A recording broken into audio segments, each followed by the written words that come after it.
morning, everybody. Welcome to Digital Security 101. This is a 1.5-hour webinar all about helping small businesses protect themselves online.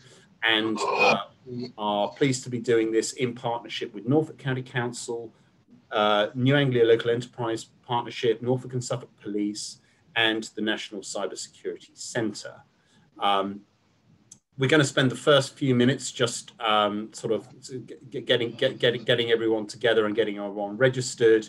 We'll then move into the main presentations from John and Chris around how to protect your business online.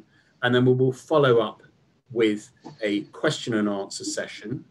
Please do use the Q&A function at the bottom of your screen if you have a question, and no doubt you'll have questions as we go through the presentation. There's a lot of material to cover. I guarantee it's going to be very, very interesting and stimulating, and that there will be things that you have not come across before that you can be implementing right now to make your business more secure against cybercrime, because this is all about helping you manage risk. And in this sort of wonderful world of technology that we're all embracing more through our businesses, especially post-COVID and going online, obviously there is an increased risk to cyber security. There's a couple of articles there from today's paper and yesterday's, just quoting some statistics, but also that graph that you can see in front of you demonstrates the huge investment that is now flooding into the cybersecurity and infosec and digital security sector, which is an indicator that investors, venture capital, and those who really see potential growth in the sector really do think that sort of cybersecurity is one of the big ones. It was one of the 6 key growth sectors in 2020 in terms of investment and venture capital, and that, I think, tells a story. So while there are some negatives and there are some things that we need to be concerned about around this, we also think it's quite a booming part of the economy, actually, the protection and prevention area. But we've kept this event very, very focused on impartial, practical advice. And therefore, we're very pleased to have today speaking on this topic in depth, 2 experts. We have John Greenwood from Norfolk and Suffolk Constabulary. John, do you want to say hello? Hi, everyone. And we have Chris from the National Cybersecurity Centre, whose face and surname must remain anonymous because of government policy. But Chris, do you want to say hello? Good morning, everyone, and thank you, Tim, for inviting me today. It should be a really good session, full of information and full of practical tips.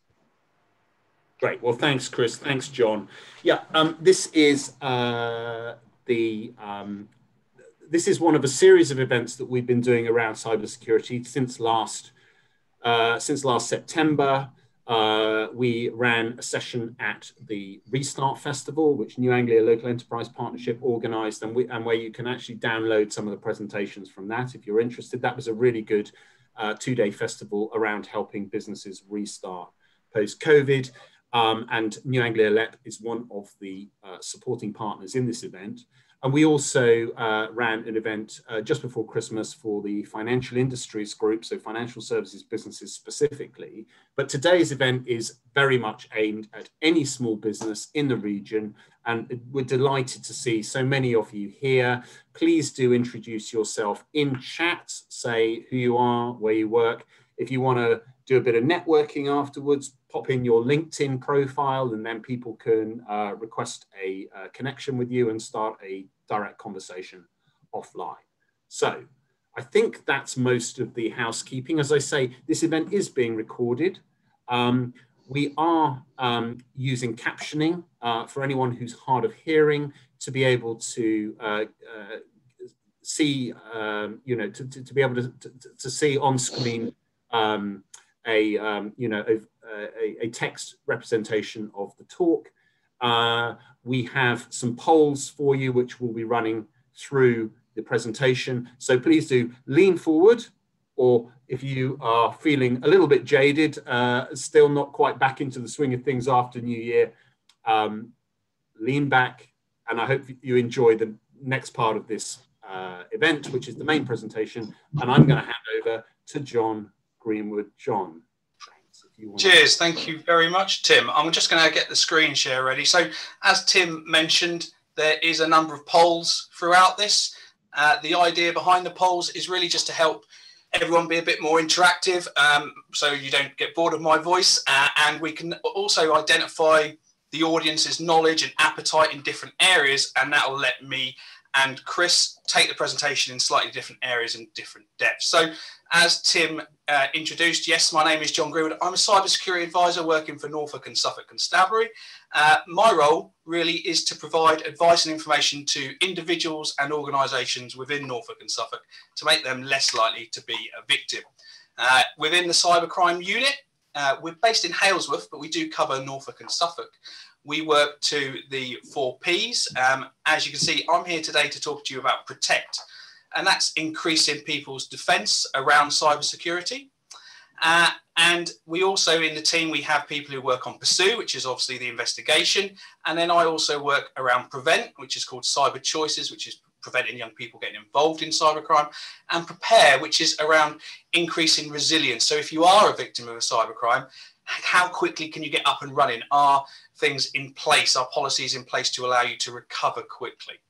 So the information, advice and guidance I'm going to give you today comes from the National Cybersecurity Centre. We are joined by Chris today as well. So he's going to be jumping in on a few of the slides. So without further ado, I'll kick off. Here's the first poll. So hopefully on your screen, you will get a little question pop up.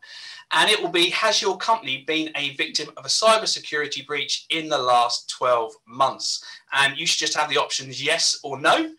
If you can just select that option, that would be brilliant. Here's an infographic. This is from the Cybersecurity Breaches Survey. You can see the average annual cost for a business that is a victim of a cybercrime is quite significant, over £3,000. Obviously, that is the average. 46% of businesses in the survey identified that they had been victims. So I'm interested to see what the response is for that. Bridget, can we get the responses up? Oh, I think the poll's back up again. Have you been a victim? So there's not sure and not applicable in there, just in case you're not aware of that within your organisation. So on the next slide, we're going to talk about different areas. So there is the financial cost, which you've got there, 3,200. So we've got, okay, 14% saying yes, 14% saying not sure, 71% saying no. Okay, so there's the old, an FBI director once said that there's 2 types of people, people who've been victims and people who haven't been victims, but there's a third, there's people who've been victims of a cybercrime but don't know it yet. And we're going to talk about some examples of that later on. Okay, so I mentioned the cost. Obviously, there's the direct financial impact, but you've also got a lot of different things to consider as well. The staff response time, the overtime. So we recently dealt with a business who had a ransomware attack, and they had to get their IT team in over the weekend, so 72 hours basically, to rebuild all their servers. And that was a cost that they hadn't considered. And they were lucky that, you know, their IT team were able to manage that and get the systems back up and running, although one system stayed down for over a week. You've also got the long-term costs. The thing that I think that is mostly not really considered is the reputational damage, the impact. If that information is you know, gets out there, the impact that that damage could have on your brand and you know, your business model moving forward. I don't know, Chris, if you've got anything you wanted to add in on this one. Absolutely, because when we talk about the cost of a cybercrime, we often think in terms of the short-term cost, so the ransomware, the financial theft, staff response time, but we also need to consider the long-term indirect costs, those costs which can't, you know, directly be equated to financial loss. As John said, it's the reputational damage.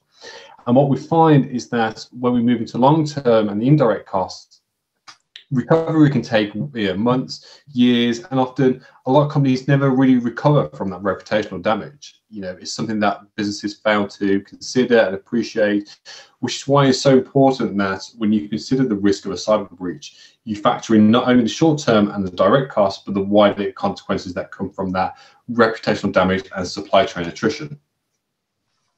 Excellent. Thank you very much. So just to give you a bit of an overview, we've got an hour today, or just over an hour, and we're going to do some questions. So, we haven't got time to cover everything, and today is really a 101. It's a fairly top level. We're going to be talking about current trends that we're seeing locally and nationally, and we're going to highlight what we think are the main dangers and give you some tools, techniques, and resources that you can use to help yourself protect against those dangers. So I'm going to cover the elements on the right, and I'm going to go to Chris just to give you some pointers on the left. But for me, phishing is sort of the main attack vector, really. You often get a dodgy looking email. Well, it's not just phishing via email anymore. You've got smishing, which is via text message, or vishing, which is via voice. So that's sort of the main attack vector, and what they're looking to do there is trick you into doing something. Then we've got account compromise. This often leads on from phishing, and this is normally down to poor password hygiene. But if you think of all the information that goes through your email, or the impact that someone getting hold of a social media account for your company could have, it's definitely something to be considered. Denial of service attack, or distributed denial of service attack. We do see this. We've seen about 3 in the last 2 months, targeted at businesses online and taking their web pages off, and some front-facing internet portals down as well. And then malicious software. The main one here is ransomware, a large increase in ransomware. This is probably the most common contact I have with businesses, is after they've been a victim of ransomware. And often they've already gone to backups and they're getting there, but it's something that we will be talking about. And then down at the bottom here, accidental insider deletion of data, but also malicious insider attacks. And the key thing to remember here is this presentation is aimed at SMEs, but this could impact everyone. So, it's organizations, it's schools, it's charities, it's individuals. None of these attacks are specific to businesses only. They might be targeted more at businesses because there's potential for a larger financial gain. Chris, do you want to say anything on the left-hand side there?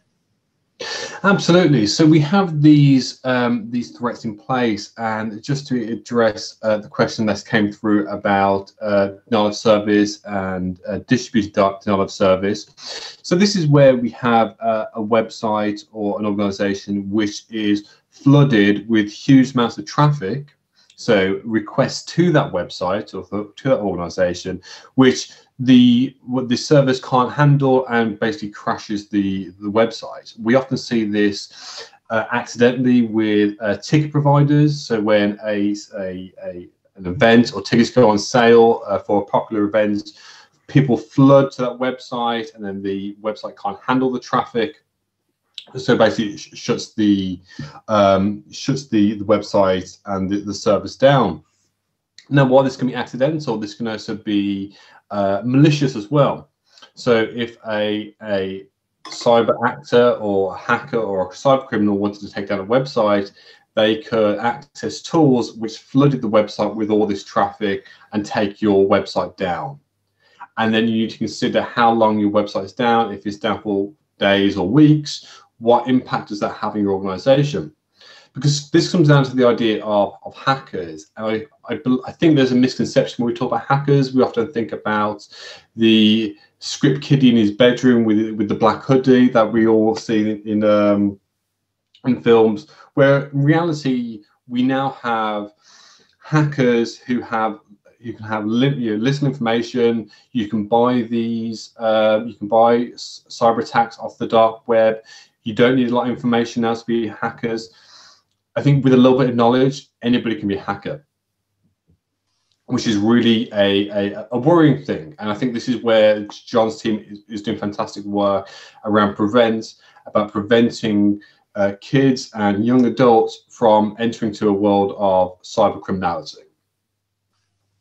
But on the other end of that, we also have nation states as well. These state-sponsored organizations who have the resources and funds and skill set to do huge amounts of damage to businesses. Now, while we may not see nation states to go after particular businesses, especially for SMEs, we need to consider the wider supply chain. The latest scenario we've seen is the SolarWinds Orion case, which has been impacted, which has now impacted thousands of businesses who all use the SolarWinds Orion software. So it's about considering it as well that your wider network and your wider supply chain, just that consideration about if part of your supply chain is impacted by a cyber attack, what impact will that have on your organization? And I'll come back to that point a bit later on. But these are some of the main cyber actors we're seeing in this realm. We have our online criminals, our hackers, our nation states, and as John mentioned there, the insider threats. Those individuals who steal company data or delete company data for various reasons.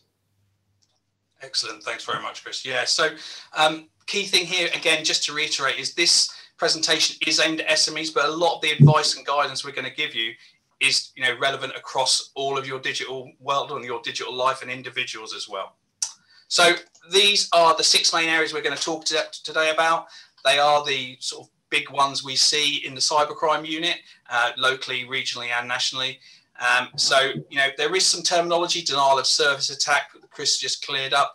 We're going to be addressing some things like that, ransomware, malware, as well as phishing and all the variants as well. So this is, like I said, the peak of the iceberg, if you like. There's lots more, but this is designed as a brief overview of the state of play. So let's talk about social engineering. This is generally attackers attempting to trick the users into doing the wrong thing. Okay, so there's different types of phishing, if you like. We've got phishing, which is the traditional one most people have probably heard of, and that's via email. Okay, so you've probably all got a dodgy email at some point. Sometimes they're very obvious, sometimes they're very well written. They might use logos, they might use color schemes. At the end of the day, if they're going to trick you, they're going to try and do a good job. Then we've got smishing, which is social engineering via text message. This is really quite a big area at the moment. It's quite a growth area in phishing because most people have smartphones now. If you get a link on your phone, you're more likely to click on it because it's a small screen. You can't see it all. And then, when the address pops up, sometimes in some web browsers, it hides the navigation bar. So you can't see the URL, the website for the company. So if it looks right, you're going to sort of assume it is right.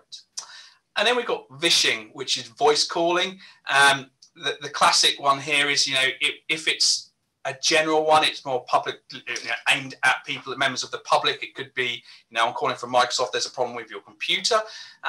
But all these types of attack can be harnessed in different ways.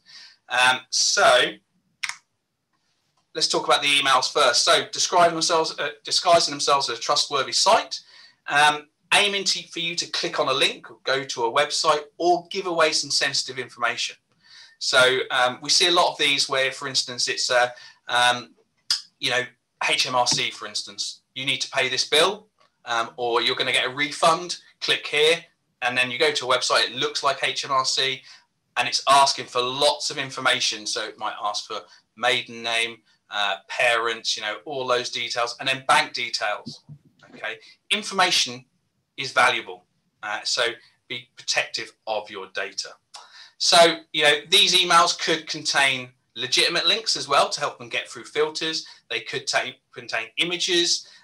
Normally, they'll have a sense of urgency, saying, this has just happened, or your account has been charged, or, there's this bill outstanding. If you don't pay it in 10 hours, this will happen. Could have a link to cloud documents. With SMS messages, it's important to know that the messages can be spoofed, so they can come from the same number as your Nationwide or Barclays account. And the same email address is often what we see. So dealt with a solicitors recently who someone had set up a lot of spoof websites or with very similar naming conventions, just with an extra letter here or there. And then they were sending emails from, Brian at the same address but with an S in. They'll normally direct you to another site and ask you to then put in your details. Okay, so here is a quick poll.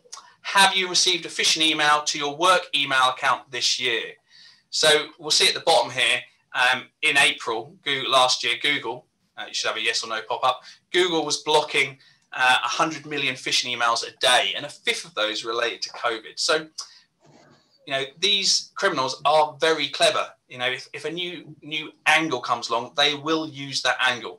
But what you can see here is that a lot of services block emails very well. They have filters, rules and things set up that will adapt and change to block these phishing emails. So what I'm expecting here is that some of you will say yes and some of you will say no. It depends on the email service your business uses. So can we close that one now and have a look at the responses? Wow, okay, so 86% saying yes and 14% saying no. So what that tells me is probably that the 14% saying no are more likely to use an email service that has really good level of filtering, or they're very new and their email address hasn't got out there. The ones saying yes, potentially you could look to tighten up your rules and see what services your email provider can give you.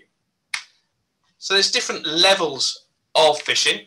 At the bottom, we've got general phishing, you know, an email sent to tens of thousands of people or businesses and just trying to trick them. Then we've got spear phishing. So spear phishing is where it's targeted.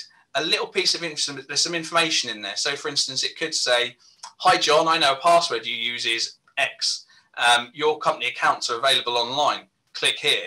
Okay, so what they're doing there is leveraging some information they found about you online, maybe via research, maybe via data breaches, and it's personalized. So it's more like a mail merged phishing email, if you like. People are definitely a lot more likely to fall for this. We saw a recent one. This was more of an individual, but someone had set up an email address and the name of the email address looked very similar to their own, and they sent the email and they thought someone was in their account sending them an email, but there was one letter difference. So, you know, there's lots of different ways here. And then top level, which is, you know, very targeted. It could come from internally. So it could be that a member of staff in the organization has their email compromised, and the criminal then sends them an email from that person to someone else in the company saying, "Oh, here's a bill, can we pay it?" And the details are the criminal's bank details. Or it could be from someone else you know. So, you know, this is what we often see. Once they get into one organization, they'll then move laterally into different organizations, and you know, they'll trick them and they'll give away a password, and then they're in. We've had one case, you know, last year this was, but it's so far it's up to, I think it was up to 95 different businesses that were impacted with financial loss, all from one company being compromised and then moving on to another company.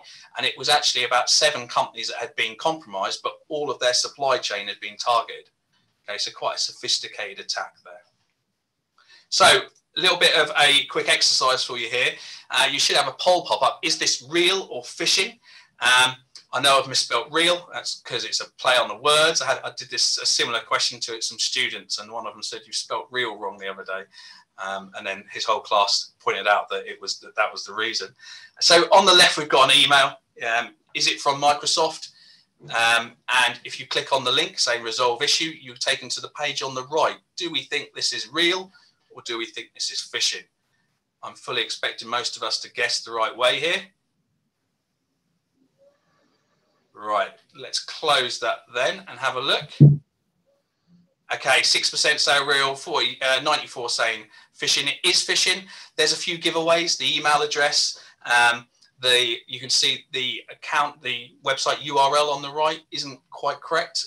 It's not secured.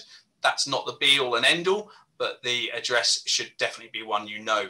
But they've done a really good job. They've ripped an official Microsoft page there, so it looks real. They've got the right color on the email, Office 365. There could be better logos. They've got this nice notification was sent by and that sort of thing, regards. It used to be that you could pick up a phishing email based on the spelling mistakes and the errors. There are people now that pay services to proofread phishing emails, and they will have different speakers in different languages whose job it will be to craft the emails that are sent out. Okay, so we've talked about phishing. Now we're going to move on to your company. Does it provide any training to staff? So you've got a yes, no, not sure here. And I'll put regular cybersecurity training. What we often find is when I go and speak to businesses, they say, oh, we do it, you know, as onboarding with HR when this person starts. Cybersecurity is one of these areas where, you know, your staff could be your biggest weakness, but they could also be your biggest strength. So use your staff, make sure they know what they're looking for, and provide them with the training and, you know, the courage, if you like, for want of a better word, to ask the question and send emails and say, you know, is this right? Did you actually send this? And check up on things. So phishing was the main cause of breaches, according to the Information Commissioner's Office. 45% of all reports to them in 2019. There's a couple of links at the bottom here. So Chris is probably going to talk about this later, but there's a really good interactive staff training program on the NCSC website. It takes about 25 minutes. And for anyone sort of board level and staff level, we also do an interactive role-playing Lego game, which is quite good fun, and definitely helps raise awareness of that. So can we see the responses for that one? Okay, 57% saying no, there's not regular staff training, 43 yes, so almost a split. If we think about that, your staff, if your staff don't have any access to IT, then you might say, well, do we need it? But most businesses now, you know, staff are on email, especially with remote working and COVID. It's really accelerated that move. So, you know, can you afford to not give your staff regular information about cybersecurity and threats and what to look for? What we tend to find is most businesses reassess this after they've been a victim, unfortunately. Okay. So, tips for users. Validate the other party's authenticity if you can. Check the email addresses, hover over links, check where they go. More difficult to do on a phone, definitely. Visit sites via known URLs. So actually just type in the URL or search it.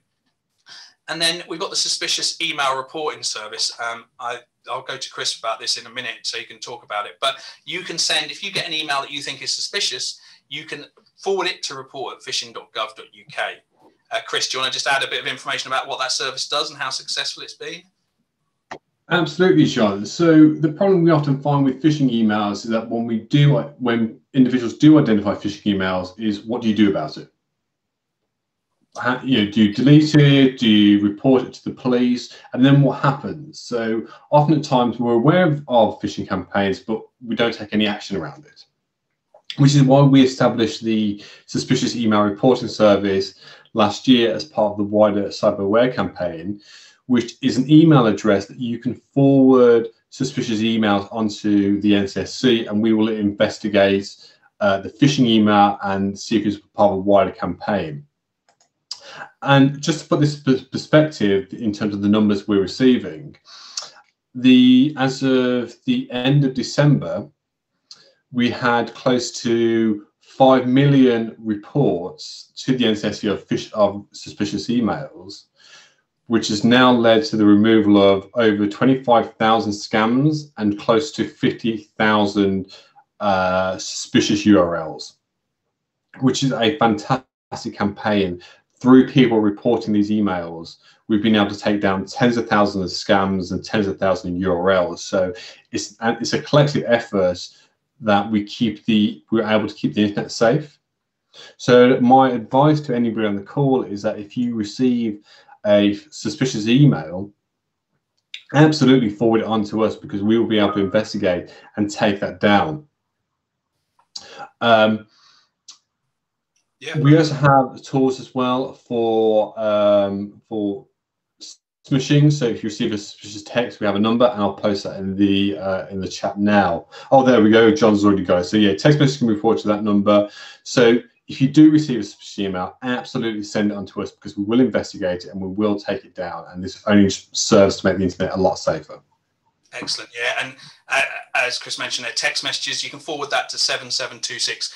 from any network, and sometimes, you know, it will send a response saying, you know, what was the number, if it hasn't managed to pick that up. But both those services are really useful and help protect other people, as well as, you know, it gives you a bit of reassurance, but it could ultimately save someone else from falling victim to one of those scams. So defending the organization, we've talked about individuals, but what can you do for your users? So make it more difficult for attackers to reach your users is the key point. And that can be technical solutions. It could be, you know, filters, advanced mail organization, things like that. It could just be, you know, not broadcasting your users' emails. So a lot of the time I speak to businesses and they've got, you know, really in-depth profiles on all of their staff and their contact details on the website. So, you know, if someone was a criminal, that would be their first point of call, because there's a lot of information out there. Help users. So again, staff training here, help them identify, you know, almost like a game, make it a game, and then help them report it and identify who they can report it to. And then we've got protect the organization from the effects. So if someone does click on a link, what happens? Had a really good example of this from an organization in Norfolk just before Christmas, where a member of staff had clicked on a phishing link and then taken to a fake Microsoft 365 login page and filled in the details. And the person sent me over the logs, and it showed, you know, access outbound, and then it showed the access inbound and the request. And it was actually, you know, within 5 minutes of the person filling it in, someone had tried to use those details, and the local connection security system had identified it, blocked it, notified the IT admin, who then contacted the user. Okay, so there is systems out there that help you respond to that. Respond quickly to incidents like that job just mentioned. And you can also, you can register alternative URLs or register an awareness to see if people register those website addresses if they're very similar to your own. So do you or your organization reuse passwords? I would say if I could have one thing in the cybersecurity realm that everyone did, it would be to have good, strong, unique passwords. On the screen here, you've got a little yes or no. The questions, sorry, the passwords you see on the screen, these are the most common passwords seen in data breaches over the last couple of years. 1, 2, 3, 4, 5, 6, which is over on the right, was seen in over 23 million data breaches globally. So over 23 million people who had their accounts stolen or compromised used the password 1, 2, 3, 4, 5, 6. Chris touched on earlier about what film make hackers look like. Most of the people are literally using software you can download, and they will just try passwords. So, you know, you can get passwords lists up to, you know, the 100,000 most common passwords, and then just run them against email addresses. There's software that will do that automatically. One of the companies I'll speak about later on in ransomware had that exact problem. 72 hours it took to brute force a password, and then they had access to that company's systems. So let's have a look at the results here. This is going to sleepless nights. Oh, okay. So 55% saying, yes, we do reuse passwords. Okay, so I'm definitely going to have some more sleepless nights here. So if there's nothing else to take away from here, it is that you should not reuse passwords. Once that password is out there, then it's gone. You know, you can't control it. So, you know, we often speak to people, normally individuals, who say, oh, I lost control of my email and my Facebook and my eBay and my PayPal, and they had the same password on all of them. Okay, so really, you know, the basics, I think it's because people struggle, you know, thinking, well, I've got lots of different passwords I need to remember. Okay, we're going to talk about that in a second. So account compromise, there's a website up here, Have I Been Pwned? You can go on this website. It's not a UK government site, but it is recommended. So you can go on there and you can type in your email address and see if your email address has been in any data breaches. You can register and they'll let you know if any new data breaches turn up. And the same, you can register your web URL there and see if there's any, you know, on that domain, has any breaches been noticed. Really useful, quite scary when people put their email addresses into that. Generally, the longer you've had an email address, the more likely it is to have been in breaches. And if you're signing up to lots of services, then I can guarantee you've probably been in one. And how does that happen? Well, you sign up to a service, you create a login, At that point, you're trusting the company with some details. It might be a username, password, email address, date of birth, those sorts of things. And they are storing it on the internet somewhere. And someone comes along and they hack into the server. Normally, this is more, it's not just, you know, guessing the password for the server. This would be an attack to a server, and they capture quite a lot of data. So I'll give you an example. PlayStation suffered a hack back in 2012, and it was 73 million people's user accounts got stolen, for instance. That person could then sell that information or use it themselves, and someone else could then do credential stuffing. And this isn't just going, oh, first password is 123456, email address is john@police.gov. It would be, you know, putting it into software and automating that process. They might get in, they might not, but they would try other accounts as well. They would try, you know, oh, I'll try Gmail, I'll try Yahoo, I'll try eBay, I'll try PayPal. And if you're reusing passwords, they're going to get into those accounts. At that point, what do? Well, they could sell the accounts, they could ransom you, they could do whatever they wanted, really. The other way is via a phishing link. Obviously, you're just giving the information straight to that criminal in that point of view. You think you're giving it to a company. You know, you've just paid.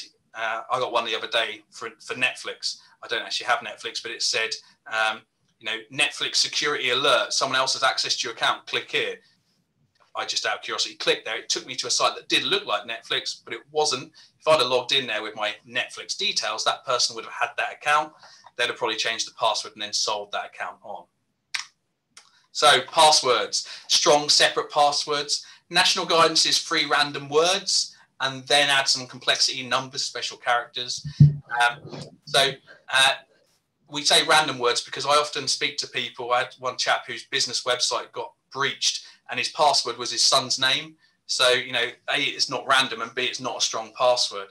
If you're worried about how many passwords you have a look at password managers, or even save the passwords in a browser. But password managers, the reputable ones, should give you, you know, you remember one password then, and it will log in for you. A lot of you have this already. You know, a lot of you have this already where you will, you know, put your fingerprint to your phone and then it will log you in. So they're saving passwords for you.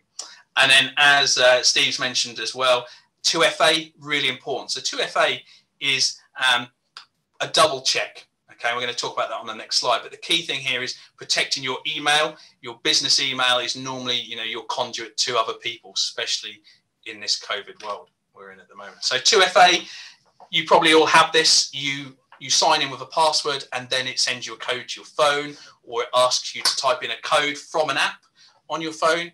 I like to give a real world example of this. Sometimes people struggle, but you go to a cash point back in the days when we could go out.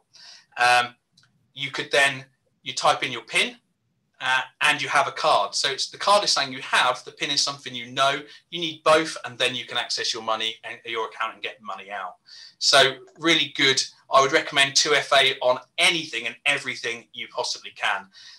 Normally, 2FA will only ask for a code if you're logging on from a new device. You can remember devices, which makes it a bit less annoying having to do it every time, which is the reason some people don't switch it on. But, you know, in most cases, if 2FA was on, criminals would have a lot tougher problem compromising accounts.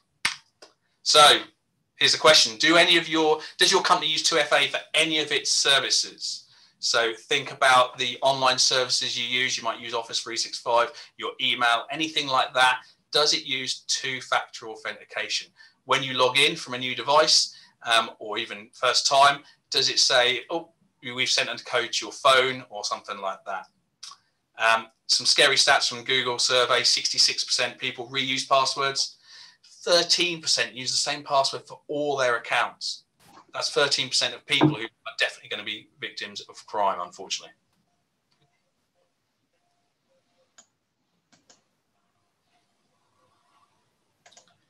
Okay, let's have a look at these responses then.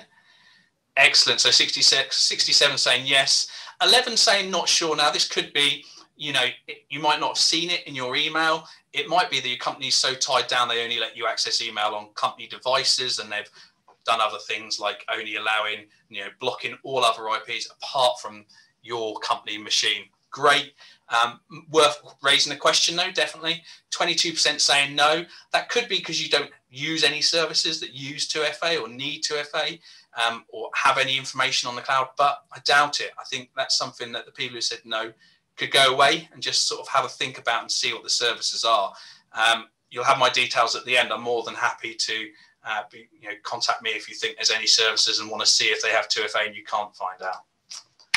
So moving on to business email compromise, I would say this is one of the most common causes of financial loss. Phishing normally is a precursor to this. Someone would phish someone, they get their details, then they compromise their email. I had a business who had this recently, and it was a person who used their business for their personal as well. They were in there just to get some stuff from their personal, but they happened to see the business were about to pay £23,000 to someone. They intercepted the email, they changed the details, and the person paid £23,000 to the wrong person. So changing regular payments could happen. Sending different bank details, this is very common. Had another one in Norfolk that was only caught because the language they used wasn't right and the person at the other end questioned it. Pretend to be someone internally and request it. The classic is, CEO, I'm on holiday, as you know, the merger is going to happen. Can you pay this money now? I'm on the golf course. I'll send you a message. And then they spoof the number saying, hope you got my email. Please pay that money ASAP. Okay, so business email compromise, I think, is probably the common denominator that most people see that ends in financial loss. Okay, so do you know if your company has a procedure to follow if a supplier changes payment details? So this is down to the policies, procedures, the really exciting area of cybersecurity. If you need to change your details or a supplier change details, how do you check that? Is there something in place? If they just send you an email going, oh, we've got new payment details, can you please update it? This is it moving forward. Is there any checks you do? And I've got a stat here, and there's a link to the NFIB dashboard. This is like a real-time crime dashboard, so it will show you how many people have been victims of different types of crimes in Norfolk, and you can filter by business. So you can see in January to October, 82 cases of mandate fraud where they're changing payment details, total loss of 782,000. So, these are only reported ones, but even so, the disparity between number reported and financial loss is massive. Okay, let's have a look at the results. Excellent. 44% saying yes, 17% saying no, there's an action, 39% saying no, not sure. So probably in a different area of work. If your boss has asked you to come to this and to see, definitely something to report back on. All it takes is saying, if a supplier contacts you, we have a second line of contact with them. We ring them. Or we asked for it. I had one company who only changed bank details via a recorded delivery, followed up by a phone call from someone within the company they know. It was the most, they'd obviously been stung. So they developed, what they thought was a foolproof way, so not digital, linked with personal, linked with an email saying this is going to happen. You look out for the post, it's been sent today. Beware of providing sensitive company details. We had one business who had their bank details in the bottom of an email signature, which sent on every email, which was automatically applied. Someone got into their email and they just changed their payment details. They didn't notice for 6 weeks. That time, all their customers had been paying into the wrong account. So really important points there. We mentioned this earlier on, and Chris gave a really good explanation of it. So denial of service or distributed denial of service, which I'll talk about on the next slide, basically to try and take a service offline. So we've had recently a couple of online businesses based in the local vicinity who've suffered from denial of service attacks. It could be targeted at any commonly connected device, but normally it's a server hosting a website. And at the bottom here, it says software as a service. People can go online and find places where you could pay for a denial of service attack. I've got a student who I work with on Choices Cyber Prevent who DDoSed his own school. He paid £5 via PayPal to target a denial of service attack at his school for 20 minutes. What he didn't know was his school shared the same provider as a local doctor's surgery, a primary school, and 2 charities, and all of their services were affected over that 20 minutes. So yeah, a little bit of a picture on the DDoS. Normally, if you go and pay someone, say, oh, I want an attack, they would have lots of, compromised computers around the world, and they'd say to them, right, request whatever it is from this IP address, or request this website. And as Chris mentioned earlier, we used to see it on ticket sites, Ticketmaster. I definitely used to see it when I tried to get Glastonbury tickets, for instance. You'd sit there pressing refresh, and nothing would happen. There's services out there that can help you manage that. It's a very difficult one, because ultimately DDoS is back to the company you use, what services they provide. Do they offer any mitigation? One of my favorite phrases here is graceful degradation. So if you are getting DDoSed, what services can you do without? What services definitely need to run, and therefore should be the first ones to, last ones to fall down and first ones to be stood up? They've got to be your essential services. Again, there's a really good infographic here, which is available on NCSC, and there's a link to that. Test and monitor. See if your website, are you under a DDoS attack? And there's a tool at the end called Cyber Alarm, which I'm going to talk on, which was rolled out in the Eastern region on Monday this week, which is free, which can help you with this. Okay. Tim did mention at the start, it's a whistle-stop tour.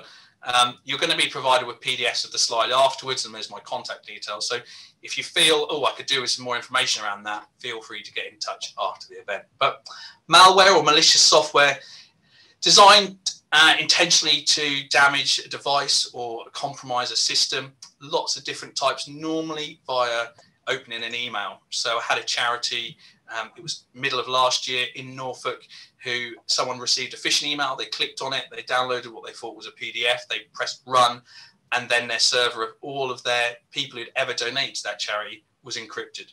So that was a type of ransomware.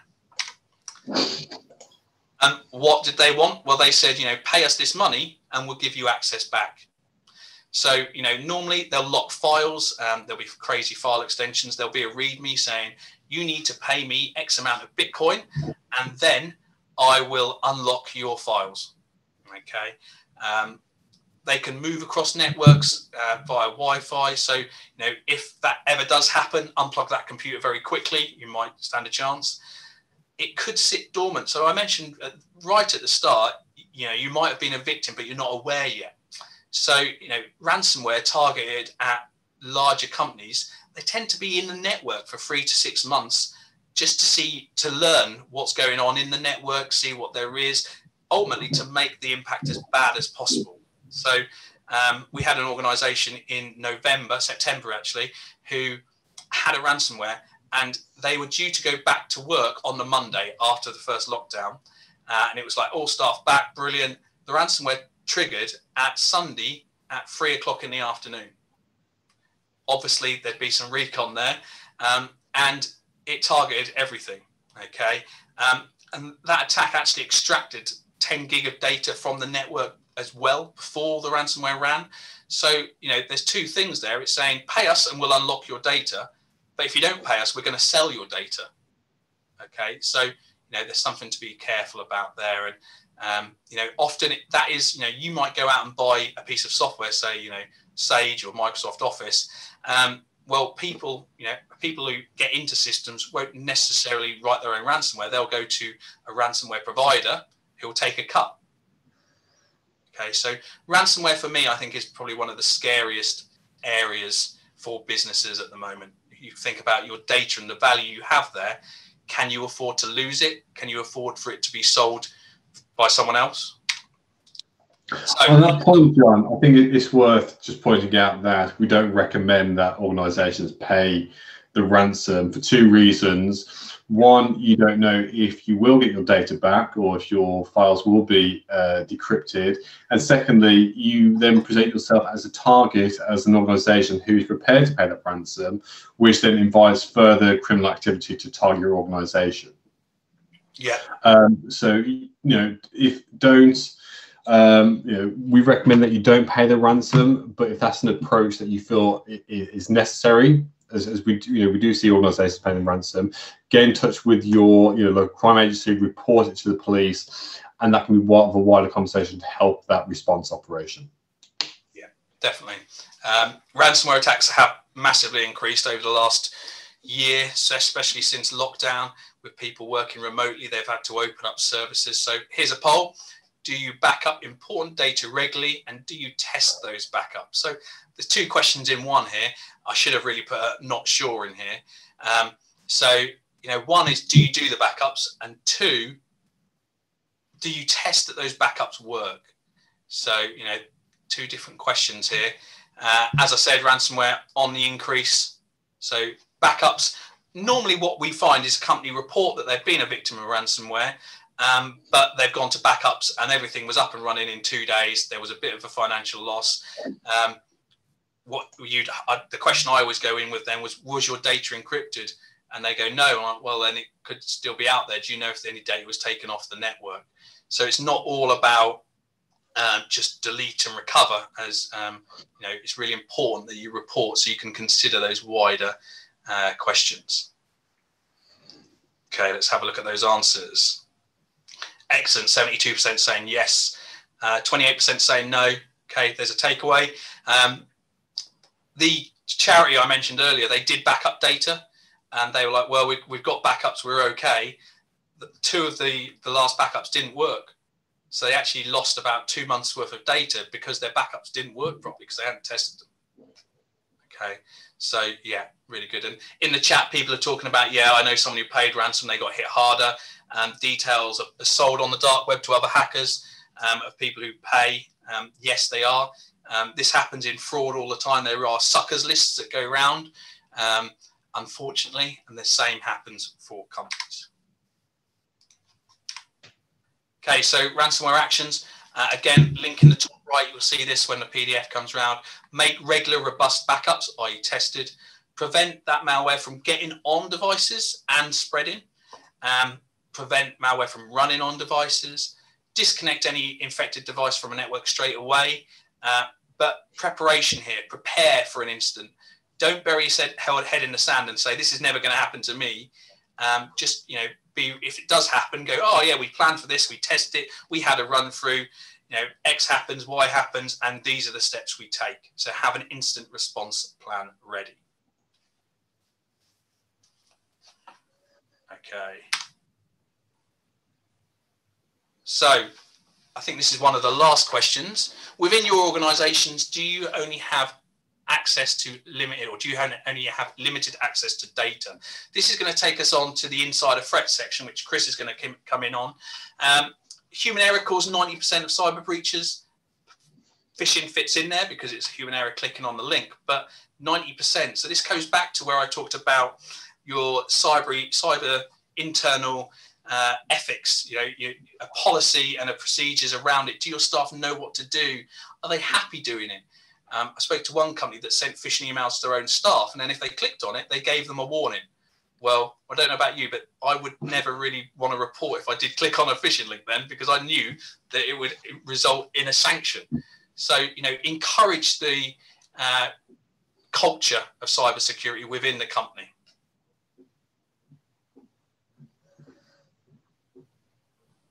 Brilliant. So, 61% of people saying, yes, we do have limited access. 39% saying no. They might be small organizations, 1 or 2 people, where they need access to everything.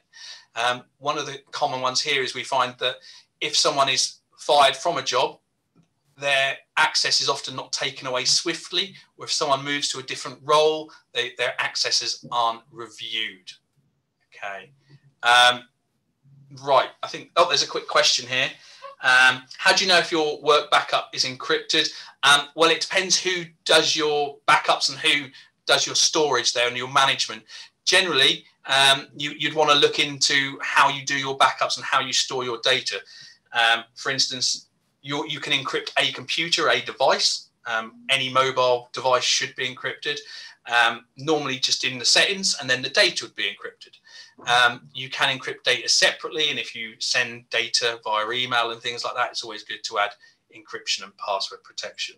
How do you prevent malware from running on systems devices? So this is where we come into software solutions, making sure people don't have the ability where not needed to run programs. So for instance, you might find that you've only got access to a certain couple of drives or certain document folders. You may find you can't install software. So that is a restriction set down by your system admin or your IT company, which is good.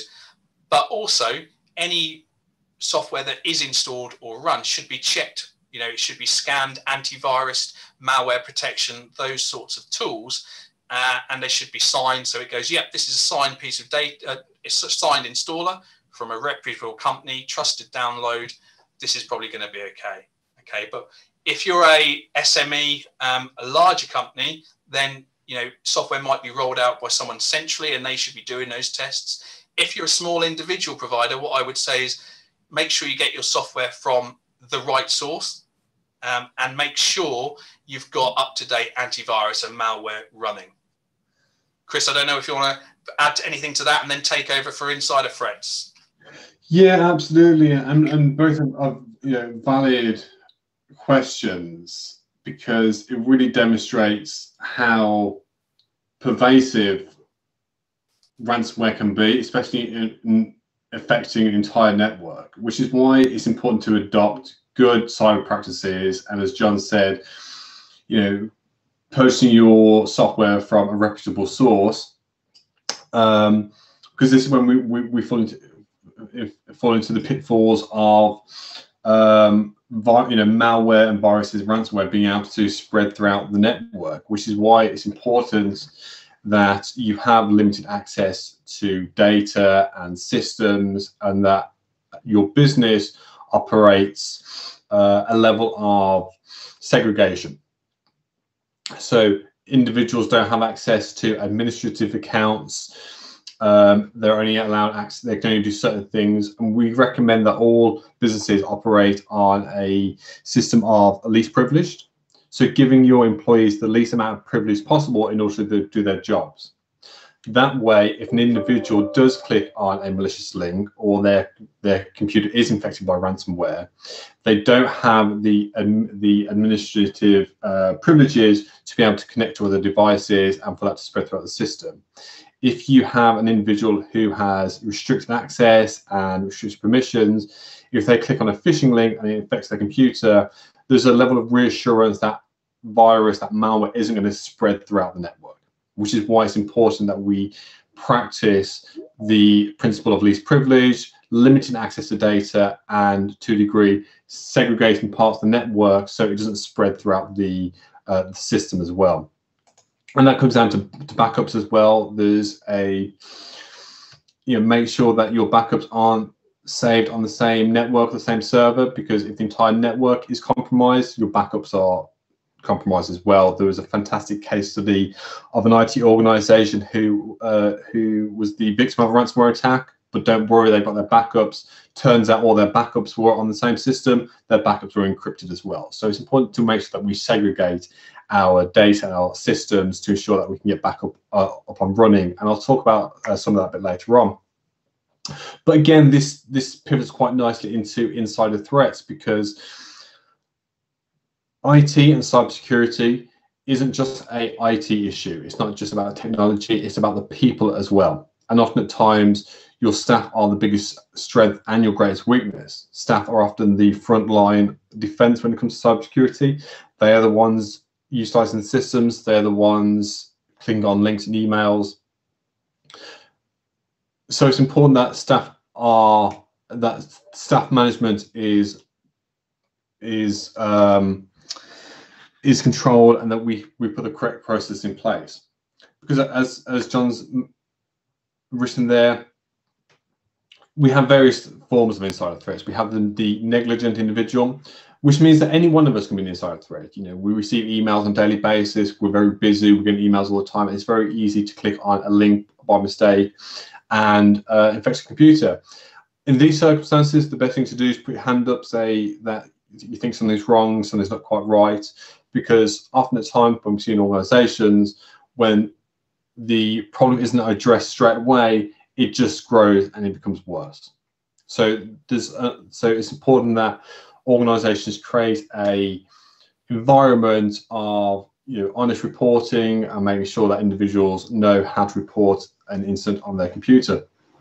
And as I just mentioned there, as John's put, malicious. So we often find disgruntled employees who leave an organization, but their access to data systems and networks isn't revoked straight away. Therefore, they can still access data after they left. A case in point, one individual, they left an organization disgruntled, they were dismissed, but they still had access to the Dropbox, which all members of the organization use, and they were able to delete all the company files and data, which meant that the company had to go into administration. So it's important that we recognize the access of the level of access and privilege or individuals have in the organization to make sure they can do the least amount of damage should an incident occur. So how do we address these situations? Well, first off, it's about staff training and awareness. Make sure that you have a level of training in place so your employees and you as individuals are comfortable in firstly identifying a malicious activity or a suspicious activity on your computer or your emails, and then knowing about how to report that. So encouraging staff to report anything suspicious. Often at times we don't want to put a hand up, we don't want to say anything's wrong, but it's really important you create that no blame culture. Reporting of accidental actions, because the quicker you can address the issue, the quicker you can resolve it and recover from. Often at times these situations can become worse because individuals think they can deal with it themselves, or organizations try to deal with it in-house. If you are the victim of a cyber incident, whether that's you as an individual or you as a business, put your hand up, say something's wrong, say something's not quite right, and get that help. So whether it's from the police force, your suppliers, your vendors, make sure you have that support in place. And I'll talk about how you can work to build up that response plan a bit later on. And just on there, as we mentioned, principal least privileged, have the correct access controls in place, two-factor authentication, device whitelisting, so only the correct devices and websites can be accessed. So you filter any, you build that defense layer, so you're blocking any malicious device or website traffic. Again, revoke leaver access. If an individual leaves, revoke all their access as soon as possible. Keep logs of activity going on in your environment, in your network. So if there is an incident, you have logs of what's happening and what's going on, and actively monitor. So this may not apply to all individuals on this call, but your IT providers or your IT managers should be actively monitoring the traffic and logs coming into your system and networks. That way, if an incident occurs, you can monitor the situation and have logs of what's happened. So from the cyberware campaign, there's some great tips that we can all implement straight away to make ourselves a lot more secure and a lot safer online. Update your devices. Yes, it's a hassle when we're in the middle of something and we get pop-up saying update your device now. It's very easy to click, do later, do some other time. Set to auto update. So you can set your devices up so that these update at a time and place, during a time which is more convenient. We're seeing a lot of devices now updating overnight. That way that users aren't encumbered by the updates. Use antivirus, so make sure you have a level of antivirus in place to prevent viruses coming through the system. And have a robust backup of your most important data. So identify your most critical data and make sure that data is backed up on a regular basis, whether that's hourly, daily, weekly. That way, if you are the victim of a ransomware attack or a malicious activity, you have a backup of that data. You can continue your operations with that data in place. And again, make sure you have relevant policies and procedures in place. We often talk about the triad of cybersecurity is about the people, technology, but also the policies, procedures, and processes in place as well. Make sure you have correct policies within your organization. Limit physical access to computer and servers. Again, this comes down to this idea of least privileged, making sure that only the correct individuals have access to the physical access to the computers and servers. Often these are the administrators. Restrict and enforce strict access to data and encrypt sensitive data. So making sure that sensitive data is restricted and only correct individuals can access that data. And again, make your staff aware of cybersecurity threats and how to deal with them. It's really important organizations implement regular cybersecurity training and that people and employees have the correct level of understanding. So with the NCSC, we have a wealth of products and guidance for all organizations, regardless of size and sector, for individuals and families, and for IT experts as well. So I just want to run some of these which are most applicable to those on the call. First and foremost, we have the Small Business Guide, which sets out 5 controls all businesses, regardless of shape or size, can implement straight away. And this goes from backing up your data, how to protect yourself from malware, keeping your devices safe, password protection, and about avoiding phishing attacks. And each of these controls is broken down to 5 steps. That way, businesses can tick off those steps as they do it to make sure those systems are controlled in place. And by implementing these 5 controls, you mitigate the vast majority of the most common cyber incidents. Because cyber criminals will often go after the low-hanging fruit, the easy targets. Cyber criminals are restricted by time and resource. If they find an organization has a level of cybersecurity in place and restrictions, they'll go elsewhere. They'll look for those organizations, those businesses who don't have cybersecurity controls in place to get the business safe. So it's really important that your organization has this in place.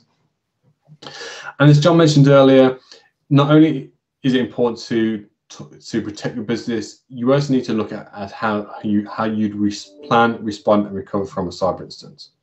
As John said, a former FBI director said, there are 2 types of organizations: those who have been hit by a cyber attack and those who have been hit by a cyber attack and don't know about it yet. It's important that, yes, we have a level of protection and embed the correct cybersecurity controls, but we also know how to respond and recover to a cyber incident, which is why we have the Response and Recovery Guide, which helps individuals and businesses prepare for an incident, respond by identifying what's happened and resolving it, and then recovering. So reporting incident to stakeholders and learning from the incident, because it's important that you have a mitigation plan and a response and disaster recovery plan in the same way that you have a business continuity plan for flooding, fire, theft. Make cyber one of put cyber on the risk agenda, make it part of your risk management strategy. And in order to test your level of understanding where you are as a business or as an individual, we have the Exercise in a Box toolkit, which is an online tool to help organizations find out how resilient you are to a cyber attack. So this allows you to test your response plan or how you'd handle a situation in peacetime. There's no point learning how you'd respond to ransomware or phishing email during the time. Better to do it beforehand so you can test your level of understanding and preparations and improve your systems and your business from what you've learned. And the Exercise in the Box offers a series of tabletop exercises plus a simulation exercise for your IT managers to work through how they would handle the back end of a cyber attack. And as John mentioned earlier, we also have the top tips for staff as well. So this is an e-learning package for businesses free of charge. It's on the NCSC website that can be completed online or built into the onboarding process or part of that regular training platform. This will take individuals within the organization through the top cyber risks, what they need to be aware of, and how they can mitigate the potential of being a victim of a cyber incident. This is a 25 to 30 minute training segment. It's really good, it's free of charge, and it's accessible to all individuals or organizations to train their staff to identify the most common cyber threats. And then we have the Cyber Essentials certification. So for those who aren't aware, the Cyber Essentials is a government-backed scheme which helps organizations protect themselves from a whole range of the most common cyber incidents. So like the Small Business Guide, this is a set of security controls that organizations can embed and implement. And once those controls are in place, a third-party certifier will check those controls. If successful, the organization will be awarded the Cyber Essentials certification. And this really demonstrates to the customer set, to your suppliers, that you take cybersecurity seriously and that you can have the correct controls in place. And what we're now seeing is Cyber Essentials is becoming more and more popular with suppliers and vendors as part of that supply chain security. Organizations want to see that their suppliers have Cyber Essentials in place to protect their own network, their own suppliers, and we're often seeing now that one of the main reasons businesses apply for Cyber Essentials is when going after government contracts or contracts which require Cyber Essentials. Certification is £300, so it's well worth the investment for smaller businesses. And with that, you get a level of cyber liability insurance which protects your business during a cyber incident. I'll post a link to the Cyber Essentials website for further information, but it's about how do you demonstrate to your customers and your suppliers that you take cybersecurity seriously and you have the correct controls in place. Excellent. Thanks, Chris. I think that's left for me is just to offer the services that I offer, part of the cybersecurity unit, and then end the wrap up, and then we'll get to questions. So these are the services I can provide. We've got cybersecurity advisors in post. So Cyber Basics Review. This is sort of before you get to Cyber Essentials. If you want a basic review of your cyber security, we can do that.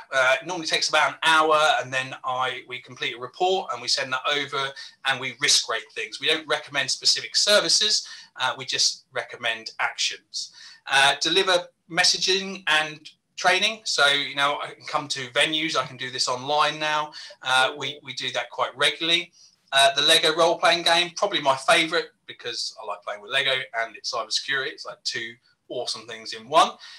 And then sponsors for CISP. So if you've got someone who is normally your techie in the company, CISP is a joint industry and government knowledge initiative where they share information about current attacks and current strategies, measures, steps, and things like that. I can act as a sponsor for that.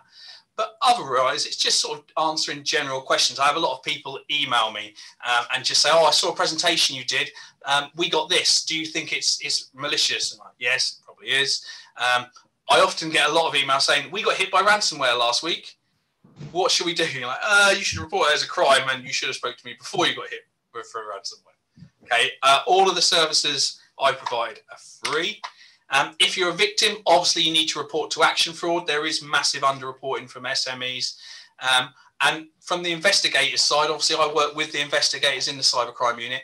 A lot of the time, someone comes to us and say, yeah, we were a victim of a cybercrime. We've reported to Action Fraud. We ring them and they say, we deleted everything. So like all crimes, we need evidence. So logs, emails, any related documents, forwarding rules, anything you've got, please keep a copy of. Email addresses, websites, those sorts of things. I'm not saying it will guarantee that we can find them, but without any evidence, it's really difficult to investigate anything. Some resources here. So we've mentioned CyberAware, we've mentioned NCSC, both great resources. We've mentioned Action Fraud. I've mentioned How I've Been Pwned. Cyber Essentials, CISP at the bottom we've covered. How I've Been Pwned, if you haven't done, please do that. At the bottom in the middle, Police Cyber Alarm is a very new system. It's been trialled nationally in different force areas. It came to our region on Monday. we've got no one live yet, but I've got 4 people waiting to put it on their systems already. What is it? Okay, so basically, it is a little device. It's a piece of software that takes information from your firewall. It looks at the metadata and sends that on. So it doesn't take any data from your network. It just sends the metadata. So i.e. someone tried to connect to this system via this port. It will then create reports for you and send them to you. Reports to the cybercrime teams as well regionally. But it will also aggregate that across areas. So it will say, don't worry, everyone in Norfolk's seeing this, or actually everyone in this different sector is seeing this type of attack. It will also do free vulnerability scanning of any websites or web-facing portals you have. And it will say things like, the reports say things like, oh, this system hosted on this IP address is vulnerable to these types of attacks. You can read about them here. Okay, so a really useful free service. Cyberalarm.police.uk. You can find more information, or you can drop me an email and I can send you more information about that. So very whistle-stop tour there. Final poll of the day. As a result of this presentation, will you re-review in your company's cybersecurity?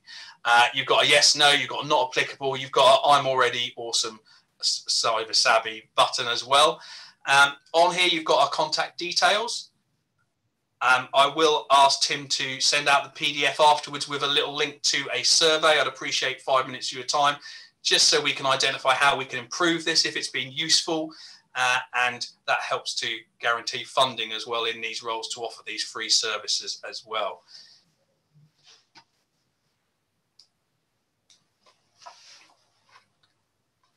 Okay, let's have a look at these responses and then we can get on to questions.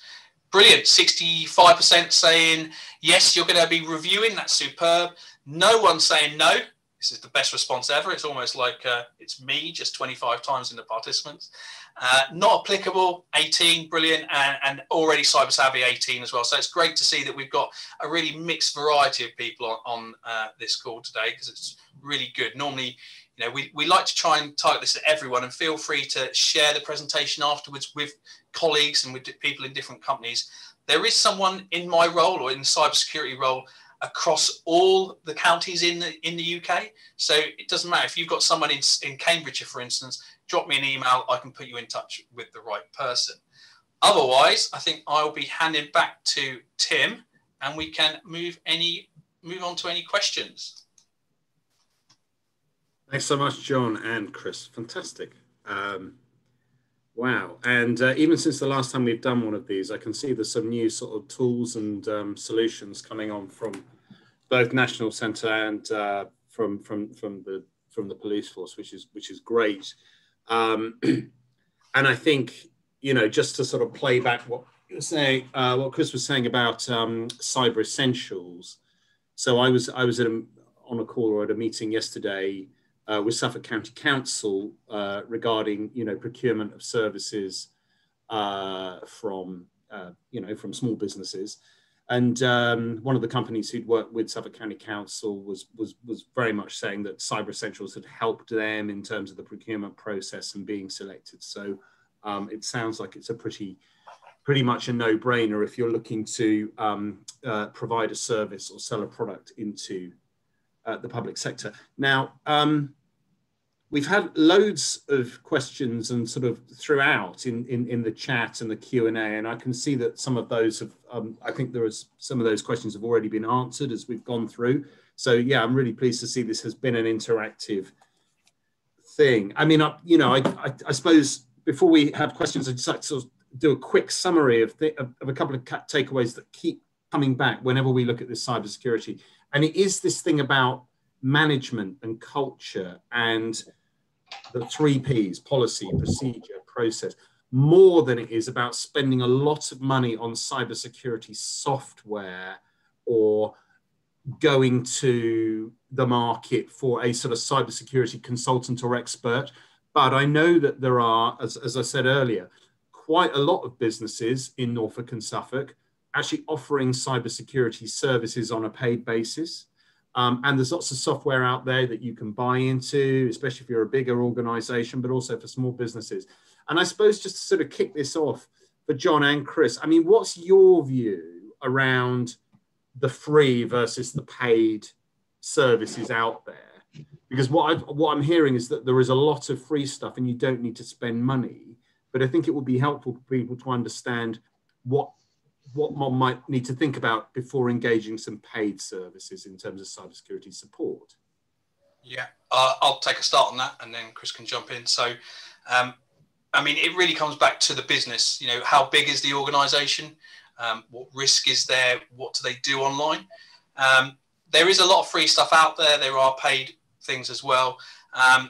Some areas, you know, malware, antivirus, your cloud backup, and all those things, you know, they'd generally be paid services. But there's a lot of information around, you know, the training, the policies to procedures, the steps to take, the checklists, if you like, that are publicly available out there. NCSC, really great place to start. So I think it's, you know, it is an amalgamation of both. And regarding, you know, who to trust, where to go, this is a very difficult one, and one that, you know, nationally we've recognised as well. So there are cyber resilience centres being set up around the country, and the East is actually getting one that's opening in April. So this is quite a big move. And the idea behind the Cyber Resilience Centre is that it will be able to provide basic vulnerability testing, scanning, penetration tests as well for organisations, and that will be managed with. They'll have students and they'll have, you know, trained professional ethical hackers. So, you know, it will be cheaper. They'll also have board members, and they'll have associate board members who and companies that they can refer you to, and they can recommend who've met standards. So, you know, that's really useful. I know NCSC do have some companies on their site who have proved that they've met certain standards if you're looking now, but they are, you know, very big boys. So, you know, the Cyber Resilience Centres, I'm really looking forward to seeing get set up, because for most SMEs, that will prove a really useful hub. A membership will be free. So it'll be a really interesting central point for, you know, recommending business, but also providing cheap or free services as well. Chris, do you want to jump in with the paid versus free? Yeah, it's a fantastic question, Tim. It really comes down to the needs and requirements of a business, so understanding what makes a business unique and what are your requirements. I would say that cybersecurity doesn't have to be expensive. You don't need you don't need the big tools and services if you don't need. As John said, there's fantastic resources which are free of charge. We have all the guides we've mentioned on the NCSC website, because cybersecurity should be accessible to everyone and every organisation, regardless of shape, size of sector and their financial turnover. It should be available to everybody. We have on the NCSC website a list of certified products and services. If you are looking for paid services, these have all been certified by the National Cybersecurity Centre, so there's a level of guarantee there. But for all organisations, I would say start small, start with free stuff, and then build out. Look at what the needs and requirements of your business, and then look at the pay for services. But I just echo what John said. The Cyber Resilience Centres are now coming online in each of the regions, and they're a fantastic resource for businesses looking to develop and improve their cybersecurity. Okay, great answer. Thank you. Answers. Now, as I say, there are some specific questions coming through chat. I know Tony's asked for link to a new Cyber Resilience Centre. I'll send that out afterwards. That's okay. Yeah. So is the so just remind me, John, on your website, have you got like all of these links in a sort of handy place? Not at the minute, because the Cyber Resilience Centre, I think the website actually hasn't gone live yet. They've registered the URL. So it's one of those things. I might send you a URL which isn't actually live yet. The aim for that is to have that, you know, up and running. I think from mid to late April is the aim. I know they've appointed some staff and they're getting running, but yeah, that's really, really new. Along with the cyber alarm, you know, these are, I think it's probably the first time I've sort of raised both, because it's up until this point, it's been one of those things that is, when's it coming? And now we've got some better time frames. So Okay, great. So if I were to, I mean, this maybe makes it a bit of an oversimplification, but for anyone wanting to take a next step after today that they haven't already made notes on, one would be to look at the basics review as a starting point, and that's free, isn't it? Yeah, that's something we offer free of charge for any organisation in Norfolk and Suffolk. So yeah, that would be a really good first point of call. Get in touch. We can organise that. We can do it remotely. And the next step really is that's done with an eye to Cyber Essentials. So if you ace that, then you're well on your way towards Cyber Essentials. So think of it as a stepping stone to Cyber Essentials. Cyber Essentials is the government rubber stamp. We've approved this. You've met minimum standards. Cyber Basics Review is a good step on that way. Good. And Chris, would you endorse that? Does that chime with National Centre policy, would you say? Absolutely. So it really helps organisations move towards that level of certification. As John said, it's about their government approval of having Cyber Essential certification. I mean, it's government backed, government recognised. So it really helps businesses to move through that trajectory. I would say that this isn't an easy process. Cybersecurity is a challenging field, but it's about doing something rather than nothing. It's about working with cyber resilience centres, John's team, to improve that cyber security, cyber resilience, to build that network community with the cyber resilience centres and move towards Cyber Essentials. As Tim, as you've alluded to, it's well worth pursuing that government-backed certification. Good. Okay, that's clear. Just very quickly, someone did ask about cloud storage. Yeah. Yeah, I did answer this directly, but it's talking about how to handle cloud storage providers, where to go, and what happens if they shut down without warning. So you've got two types of shutdown. One, their services get DDoS basically, or become unreachable. Most reputable companies will have backups, so they'll have your data in 2 or more places to mitigate that. But as someone said, what happens if it suddenly shuts down without warning? So this is where you really need to do your research and your due diligence on the companies you trust, especially with your data. Your data is your company gold. Be careful who you trust it to. Okay, that's a great answer. Look, we're pretty much out of time, but please do feel free, if you've got an unanswered question, to put it in the chat. We'll leave this running for a couple of minutes after we say goodbye. If you do want to ask another question, we can pick it up afterwards. The PDF of the presentation will be shared. The video recording of this whole session will be made available on the Tech East website, techeast.com. It sounds like as each of these new services and links comes online that John knows about, he'll be making them available through his website. So it probably only remains for me to say thank you to John and to Chris for being fantastic speakers. Really, really good, and very informative and very practical. It's kind of been a training session in so much as just a webinar. So that's really great. Thank you. I'd also like to thank all of the partners who've supported this, particularly Norfolk County Council, whose support has meant that funding support and hard work behind the scenes has meant that we've been able to bring this to you. Also to New Anglia Local Enterprise Partnership. And last but not least, I'd like to thank everyone who joined today for contributing so proactively, for participating in the polls, for listening in. And I hope you found it useful, and I hope you feel, leaving today's session, that you can be more confident in your own security and the things that you need to do next to prevent yourself from cybercrime. And on that note, I will wish you all a very good morning and see you soon. Bye. Thanks, everyone. Thank you, everybody. Take care.